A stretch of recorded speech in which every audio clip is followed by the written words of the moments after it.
السلام علیکم فرینڈز، یہ ہے ہماری ویڈیو کا پارٹ 3 اور آپ دیکھ رہے ہیں اسلامک ٹرینڈ۔ ہمارا ٹاپک ہے دین اسلام کے علاوہ کوئی دین اللہ کے نزدیک مقبول نہیں ہے۔ تو شروع کرتے ہیں۔ بسم اللہ الرحمن الرحیم۔ ایسے لوگوں کو دشمنان دین طرح طرح کی ملحدانہ باتیں سمجھا دیتے ہیں۔ کوئی تو وحدت ادیان کا قائل ہے، یعنی اپنی جہالت سے یہ سمجھتا ہے کہ تمام مذاہب کا مقصود ایک ہی ہے، گو راستے الگ الگ ہیں، اس لیے ان کے خیال میں جو بھی مذہب اختیار کر لے نجات پا جائے گا، نعوذ باللہ۔ اور کچھ لوگ مذہب کے قائل نہیں، یہ لوگ مذہب والوں کو گورکھ دھندا بنا کر دنیا کی عیش و عشرت میں لگے رہتے ہیں۔ کچھ لوگ زر اور زن کی خاطر اسلام کو چھوڑ کر نصرانیت اختیار کر لیتے ہیں۔ حضور اقدس صلی اللہ علیہ وآلہ وسلم نے واضح الفاظ میں بتا دیا کہ میری بعثت کے بعد میرے دین کے علاوہ جو بھی کوئی دوسرا دین اختیار کرے گا ہمیشہ کے لیے دوزخ میں جائے گا۔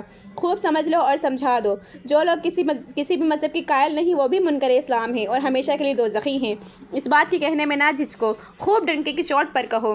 بہت سے ہندو، نصرانی اور بدھسٹ اسلام کو حق جانتے ہیں، لیکن دنیاوی منافع اور قوم و برادری کی ناراضگی اور بچوں کے بیاہ شادی کے مسائل کو سوچ کر اور بعض یہ معلوم کر کے اسلام سراپا عمل ہے اور ہر شعبہ زندگی میں مذہب کی پابندی کیسے کریں گے، اسلام کو قبول نہیں کرتے۔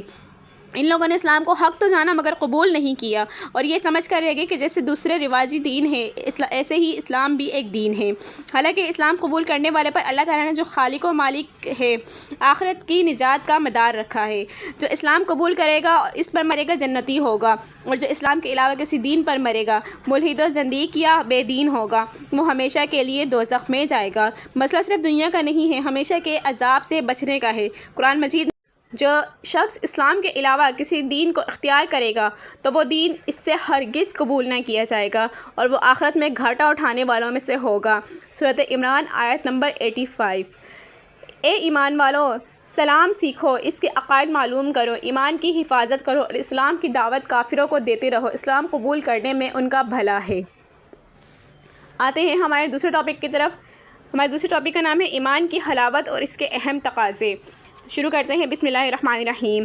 ترجمہ ہے یہاں پہ ہماری حدیث شریف کا۔ حضرت عباس رضی اللہ عنہ سے روایت ہے کہ حضور اقدس صلی اللہ علیہ وآلہ وسلم نے فرمایا، اس نے ایمان کا مزہ پا لیا جو سچے دل سے اس بات پر راضی اور خوش ہے کہ اللہ تعالیٰ کو اپنا رب مانتا ہے اور اسلام کو اپنا دین مانتا ہے اور محمد مصطفیٰ صلی اللہ علیہ وآلہ وسلم کو اپنا رسول مانتا ہے۔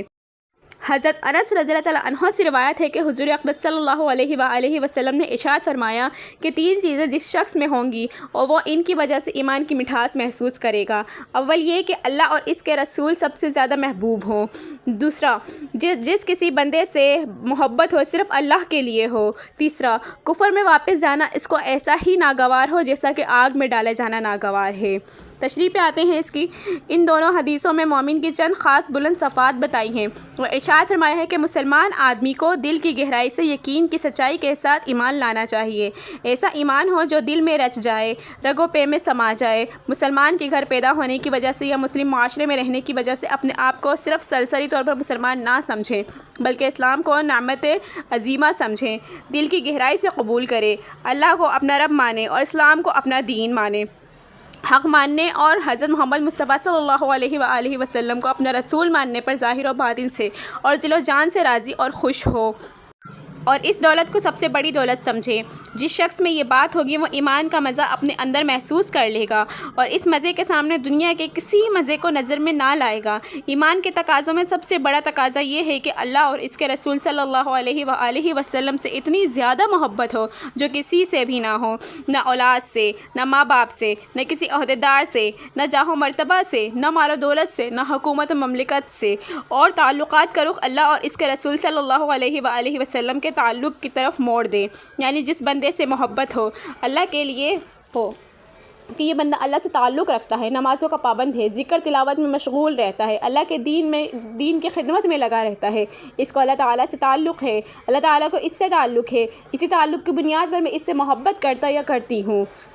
اسی طرح نفرت اور بغض کا رخ بھی اسی اصول پر ہو کہ فلاں شخص اللہ اور اس کے رسول صلی اللہ علیہ وآلہ وسلم کا باغی ہے، مجھے اس سے نفرت ہے اور دل سے اسے مبغوض رکھتا ہوں۔ مومن کے یقین کی پختگی کا یہ عالم ہو کہ کفر اختیار کرنے پر جو قرآن و حدیث میں دوزخ کی سزا بتائی ہے، اس پر ایسا یقین ہو کہ جیسے دنیا میں آگ سامنے ہو اور اس میں کفر اختیار کرنے والے کو آنکھوں کے سامنے ڈالا جاتا ہے، بلکہ جزا و سزا کا تصور سے بالاتر ہو کر سوچے تو اس سے کفر اختیار کرنا آگ میں ڈالے جانے کے برابر اور برا اور مبغوض معلوم ہوتا ہے، کیونکہ جس نے وجود دیا اور جان بخشی، اس کا اور اس کے رسول، اس کی کتابوں اور اس کے دین کا انکار اتنی بڑی حماقت ہے جس سے کوئی دیکھتے بھالتے دیکھتے انگاروں میں کود جائے۔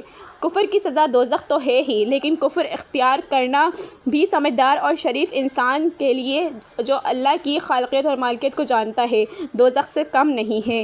یہ بات ذرا غور کرنے پر سمجھ میں ضرور آئے گی، اور انشاءاللہ میں امید کرتی ہوں کہ ہمارے تمام مسلمان بھائی اور بہنیں اس بات پہ غور ضرور کریں گے۔ ہمارا اگلی ویڈیو کا ٹاپک ہوگا قیامت اور تقدیر پر ایمان لانا فرض ہے۔ ابھی ویڈیو ہماری زیادہ لمبی ہو جائے گی، اس لیے اس کو ہم بعد میں دیکھیں گے۔ تب تک کے لیے آپ ہماری ویڈیو کو لائک کریں، شیئر کریں اور ہمارے چینل کو سبسکرائب ضرور کریں۔ ہمیں آپ کی سپورٹ کی بہت زیادہ ضرورت ہے۔ اللہ حافظ، ملتے ہیں اگلی ویڈیو میں۔